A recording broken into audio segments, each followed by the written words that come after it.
वाढीव घरपट्टीवरून सांगली महानगरपालिकेच्या सर्वपक्षीय बैठकीमध्ये चांगलाच राडा झाला। संतप्त माजी नगरसेवकांनी थेट आयुक्त शुभम गुप्ता यांना धारेवर धरत त्यांच्या अंगावर धावून जाण्याचा प्रयत्न केला।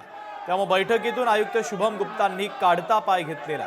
पालिका क्षेत्रातील नागरिकांना वाढीव कराच्या नोटिसा महापालिका प्रशासनाकडून बजावण्यात आल्यामुळे पालिकेच्या विरोधात संतापाची लाट पसरलेली आहे। ही सगळी सूचना ही आज सगळे लोकप्रतिनिधींना देण्यात आलेली आहे। बैठक संपल्यानंतर परत त्यांना आवाहन करण्यात आलं की ज्या मालमत्ता धारकांना नवीन घरपट्टीमध्ये हरकती नाही त्यांना मान्य असेल त्यांनी ती घरपट्टी भरून महानगरपालिकेचा सहकार्य करावा। याबाबत आम्ही आयुक्तांना मागणी केली होती की तुम्ही एक व्यापक बैठक बोलवावी। त्यानुसार आज बैठक आयोजित करण्यात आली, परंतु ती बैठक नागरिकांचं म्हणणं ऐकून घेण्यासाठी नव्हती, तर महानगरपालिका प्रशासन घरपट्टी कशी योग्य आहे हे सांगण्यासाठी केलेली बैठक होती। ह्या पलीकडे ह्या बैठकीचा काही उपयोग नव्हता।